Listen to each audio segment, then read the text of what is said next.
How's it going, everyone? Thought I'd make this video for you today. I'm working on a old Miele canister vacuum. It's model S344i. It's been in the family for a long time, and my grandma inherited it from my great grandma, and she's paid lots of money to have many things replaced at local shops where they use used parts when they part out other model vacuums of similar models. And she ended up getting a cord set up. The reel stopped working, which is common on these a long time ago. Unfortunately, I won't be fixing that because the shop that replaced it, they gave her a new cord and reel set up. Like, she needed a cord essentially. And she was content with the reel not working because a lot of people don't know how to put these back together. And they gutted the reel mechanism, so the spring's gone. Like, I can't even fix it because the parts aren't there. But what they did is she paid $400 or roughly around that, and they gave her a cord. Now this cord failed and broke. But the crazy thing is, this cord, first off, the cord they gave her, just to show this, is cut open. I don't know if you can see this. It's cut in multiple spots. And this is an old, chewed up cord. They didn't even bother replacing the cord. So there's 3 or 4 cuts on this cord. You can see there's just tape everywhere. And they didn't even bother changing the cord out. I got a new cord. Oh, and on top of that, let me just show you the ends. So this cord is not polarized, and it needs a polarized cord, so the prongs are the same size here. And it was crimped in with AutoZone style spade connectors, which is how they're connected, but not like janky crimped. Like, this is like the equivalent of a stereo shop. Anybody's had like stereo shop problems installing stereos, charging you insane prices. I get it with all the cars I buy and go through and repair, where they won't be clean crimped. So here's the new cord. It does have spade connectors, but it's crimped properly, and it is polarized. So you can see that it has the 2 different size prongs, the large, which is the neutral, and the smaller prong, which is the live wire. I double check, and that's one of the things I double checked with a continuity test, and I'll show you how to do that. Because when that was plugged into the reel, the cord that she had installed was actually installed backwards. So live was on neutral and neutral was on live, since it didn't have a polarized plug. So that's just a little odd. But a quick way to check cables is I'm using an Innova 3320. If you can see, this is how I have the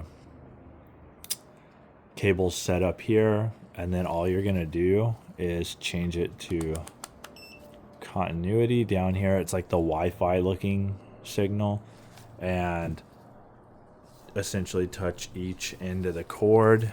If this helps, this is handy to use when troubleshooting. If your cord's failing, you can troubleshoot your cord to see if it gets continuity throughout the cord before replacing it. I'm replacing this cord obviously because it's damaged and everything. It's a good thing that the prong failed, to see that this was all set up wrong anyways before there was like a fire. But you'll just touch to one end. It doesn't matter if you use the negative or positive lead with the continuity test, and then you'll see, if you can see, which prong. So white is the neutral, which will be the wider prong. So you can put it here on white and touch the larger prong. Now I touch the smaller prong, no beep, nothing, because there's no circuit being made. There you go. So if I do black here and touch the wider one, there's nothing. But because it's live, touching the smaller one, there you go. Just wanted to explain that. Now the cool thing is taking this apart you can see, and I don't know if I'll be able to show you. Let's see. It's very hard to see.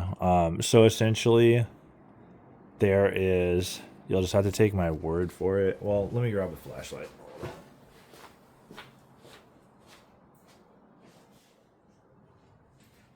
I don't even know if this will help because it's such small markings. You do have an N and an L. Let's see. I don't know if you can see the L. If I turn it just right, there's an L right here. If you can see that, like right there. So there's your L. And then under this prong, the second prong, there's an N very close to the cylinder. It's very hard to see. So they do mark it out for you, which is nice. And that's how I was able to tell that it was installed backwards. I'm not going to show me taking this apart. It's just going to be reverse of putting this together. It's not hard. Honestly, anybody could do this at home as long as you're careful to connect, to make sure you're connecting the proper cord, the cord in the proper orientation. Now, this is going to be a little different if you do have a working winder. I'm not going to cover that. I'm just going to put this together with the destroyed reel, which most people are probably going to have with the vacuum's age. If I did have a repaired one, I would do that, but it's not applicable. So it's really easy. You don't have to worry about recoiling the spring because I don't have one. All you're going to do is feed the cord through the back of the casing here so that it's in the casing, and then you're going to connect those two leads. Like I said, these are really hard to read. So you want neutral on this lower one right here, and then we want live on the other one. Double check to make sure we got this. This is something that won't hurt. It won't hurt if you triple or quadruple check this, because it is very hard to read. Okay, now you're gonna wind the cord. You're gonna want to fit it in here, and then the cord will it fits like so. I just have to, these are freshly, this is a nice fresh cable, so let me get it in here. It's going to be a little difficult because it's not been bent in there for 20 years. And we want to make sure it's seated, to where you're not kinking the cord or causing any issues with the connectors. And we don't want them in any way having contact with one another.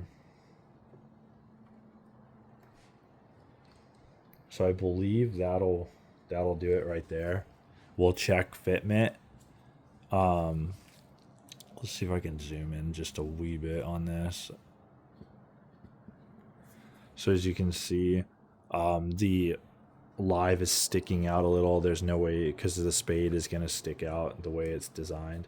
And you want to bend it, and it's got this insert where it holds the cord. That way when you pull the maximum part of the cord, it's hitting here, and it isn't pulling out your spade connectors or damaging anything. And then what you're going to do is put your spool back together. It just clips together and has two screws. There's two alignment pins here and here. If you can see, so you can see the two screw holes. There's one here at the bottom and one at the top. Those are going to line up just like so. So take a second, make sure it fits together. I might have to adjust that slightly. It doesn't look like it though. No, we're good. It clips together. You can see the hole where this is, where the cord's coming out of the spool. These are T10 Torx bits. If you can see, it might be blurry. T10 Torx screws, wherever they are, they set them somewhere. They're little tiny. They're the smallest screws that I've seen on the vacuum so far. Just snug them up. Oops. They don't need to be crazy over tight, and that's something I noticed. Whoever's been in the vacuum over the years has over tightened almost all the tabs, so most of them are cracked and just chewed up. You know, you really don't know who or what's going on with your machines when you take them places. A lot of places it's just a quick buck, and like I said, you'll end up with a cheap cord, or you know, you might not get the motor you wanted. It might work, but it might not be what you paid for. Unfortunately, you just can never tell these days. Okay, so you tighten those down snug. Your assembly's put together. Like I said, I would show repairing the winding mechanism, but it's destroyed. They took everything, they gutted it, which is just really stupid. One thing, I'm gonna put a cotter pin in this. This is just how I'm gonna do this, because they have a pin. There's a locking pin. So essentially, this is spring loaded.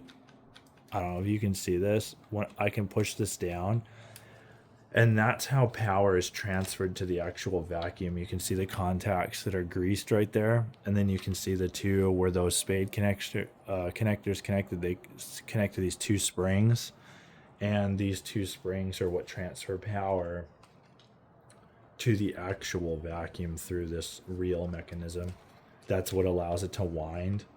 So there's a cotter pin, or there should be, that holds this in place, similar to any like rotating assembly. But they just had two like metal staple pieces. Like, I'm not even sure. Like, I'm sure this was whoever changed the cord.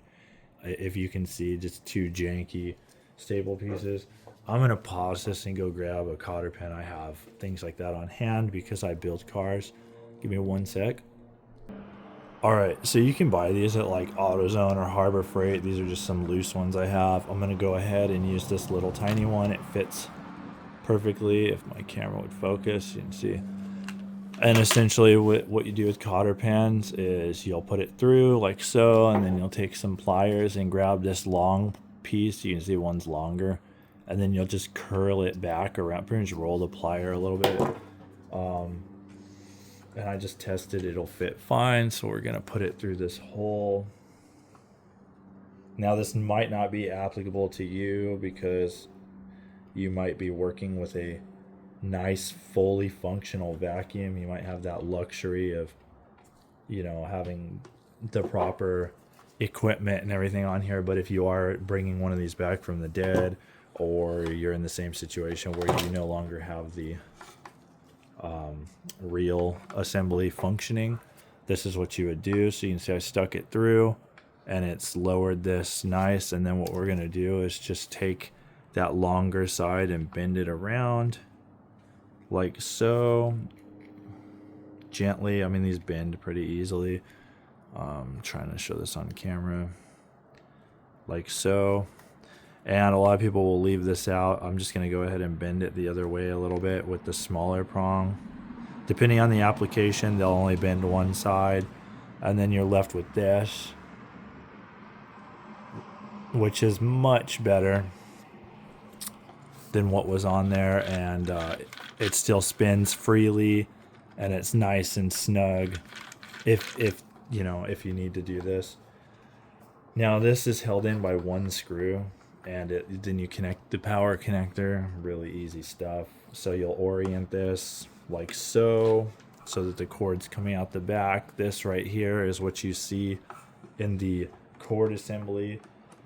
Now you're going to slide this down, and you want to line up this little screw tab right here, and you want to line up the spool shaft. It has its own cradle here, and then it'll clip down. Just give it a little bit of love. Make sure your cord's not binding. There you go. Now we'll plug in this connector. Let's see if I can get a little closer for this stuff.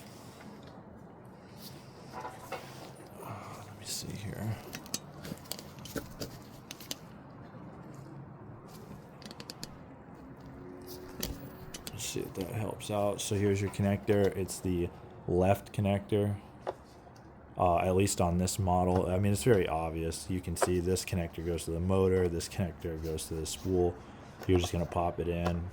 Real easy to remove. I removed these with a flathead screwdriver so that you don't chew them up all kinds. You just want to be gentle, especially because of the age of these things. As with any older wiring, you want to be gentle. You don't want to be forcing things. And then we're going to put the screw in here, and that screw is on this vacuum, and it has mismatched screws because so many people have been inside this thing. Like, for me, it's a Phillips. I have seen online that a lot of the Miele vacuums are going to be Torx, but this is a Phillips. It was tightened too tight, and this was split down here, so I'm just going to snug it down. I don't want to split it more. I would even maybe go to the lengths of putting a washer under the screw, which you can do if it'll help displace the load from tightening the screw down, especially if it's split. And it prevents, that breaking off if this breaks out. Actually, you know what? I will do that, just because if that breaks, then you're not going to be able to find even the bracket for the reel. Let me pause this, so I'm going to go grab a small washer. All right, I got a washer. This little thing right here will disperse the pressure from the screw head, and it'll make this a lot stronger. Now you don't have to do this again, but when I do repairs, whether it's on cars or whatever I'm repairing, I do like to think of the future, and if it has to be taken apart again, or whatever is going on, I like to make sure it's fixed, not just like a temporary fix. See, that's much better. So snug that down, and I can actually get a little more pressure now. I don't know if you can see this.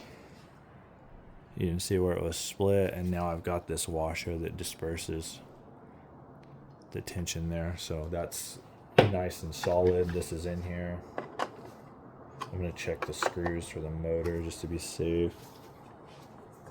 Okay. Make sure your cords are connected, check everything. Now, the only thing you do now is you would have wound that up, but obviously it's damaged. I'm just going to put the case together. This is really, honestly, easy for this model. I didn't even take the attachments out. A lot of people take the attachments out. Even if your vacuum wasn't completely beat, this is super easy. So all you do is you lift the main assembly, you'll tip it over, and you want to hold it from the back, because as you can see, if you hold it from the front, the hinge opens, and line up the motor and set everything in here. It will just sit down. Once you get it on here, open the cover, and you'll just shimmy it down, because there's a connector that's going to line up. I guess I can show you really quick. There's this connector right here that's going to line up with the connector on the bottom of this, and you want to just gently shimmy this down in there. So check to make sure you're lined up. There are kind of alignment tabs, but not crazy ones, and just shimmy it down with little shimmies, and there you go. It's in. All the stuff's in, all the attachments are there. Now I've got mismatched screws here. Thankfully only one, so it's all the same size screw, and then they've got this smaller head screw. So I put the one with the smaller head in the front piece here. So you have a screw here, you have a screw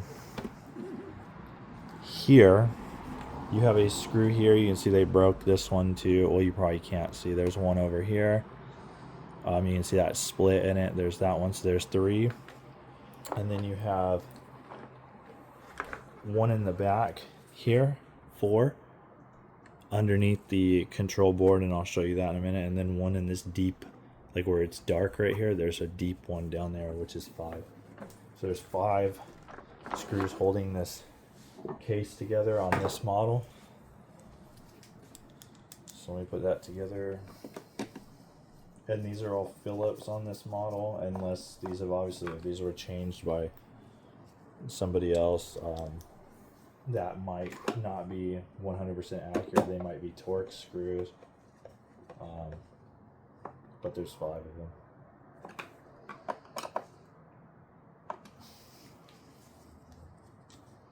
So you'll just tighten all these down. Just if your vacuum's in good shape, you want to be mindful of hitting the case with your screwdriver and scratching it up. This one's completely beat, so yeah, it's not a big deal. We'll still be careful of it.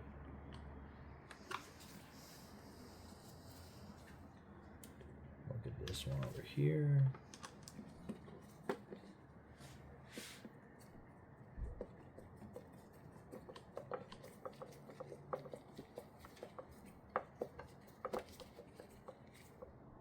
And like I said, this one they over tightened, so we're just gonna snug it up and not get too crazy with it. Make sure they're snug.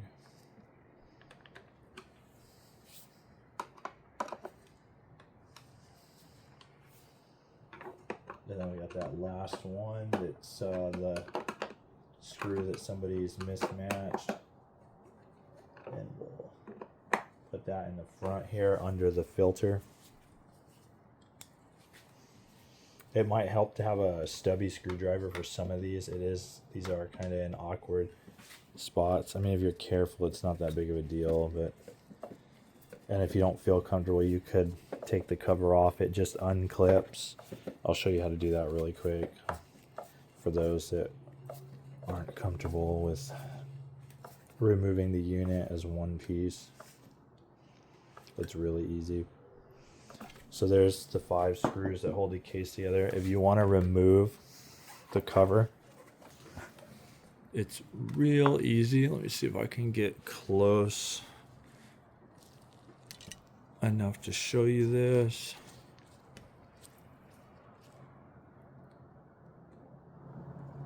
Okay, so you have your 2 hinges right here, 1 and 2, that it's pivoting on, and all you want to do, so the black part is the alignment, like bracket piece right here that goes into a hole, and then these right here, the part that's part of the casing, has a little tip. You want to be gentle, and you pop it out, and it's a little cylinder like so, and it pops right to the side, and then you'll just lift that out like so. As you can see the little cylinder.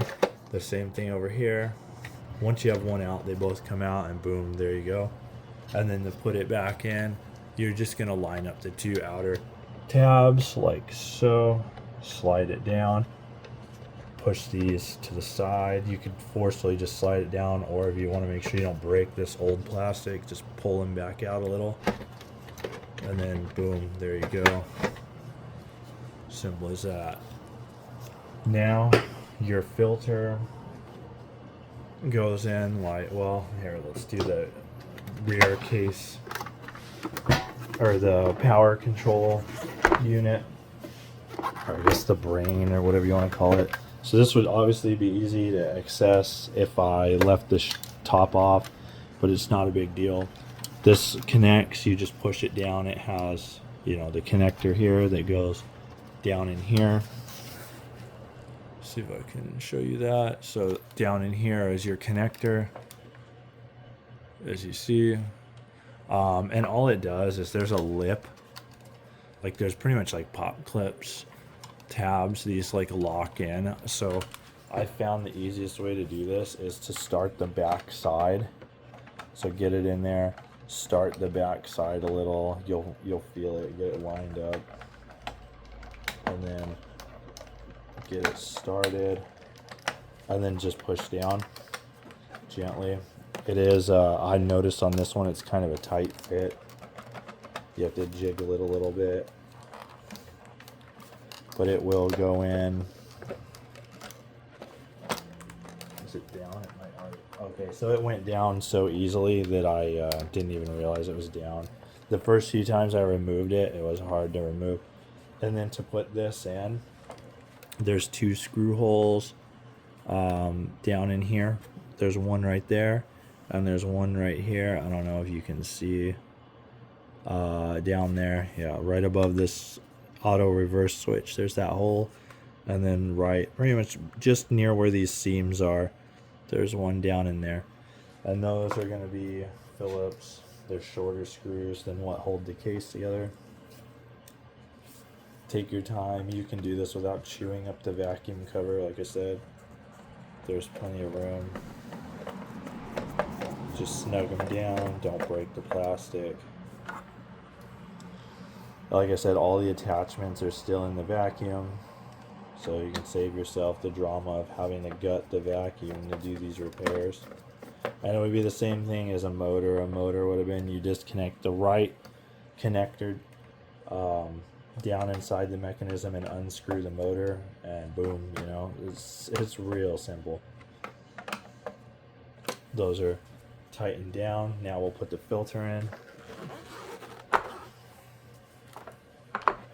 And that's just goes in like so. You got your little clip that hangs down. You'll set it in underneath these hinge pieces that we undo to remove the cover. You'll set it in and then clip it down, and there you have it.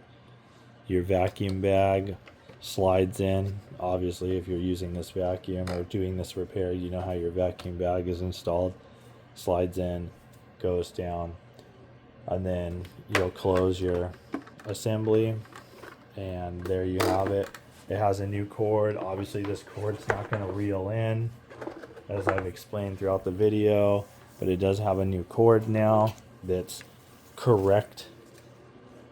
Yeah, it's correctly installed, and on top of that, it's a nicer cord. I did include, she wanted me to swap over this cable tie so that she can, you know, wind it up. You can always put one of these Velcro cable ties because, you know, it no longer reels in. I hope this video was helpful. If you have any questions or comments, let me know. Thanks for watching. Appreciate it.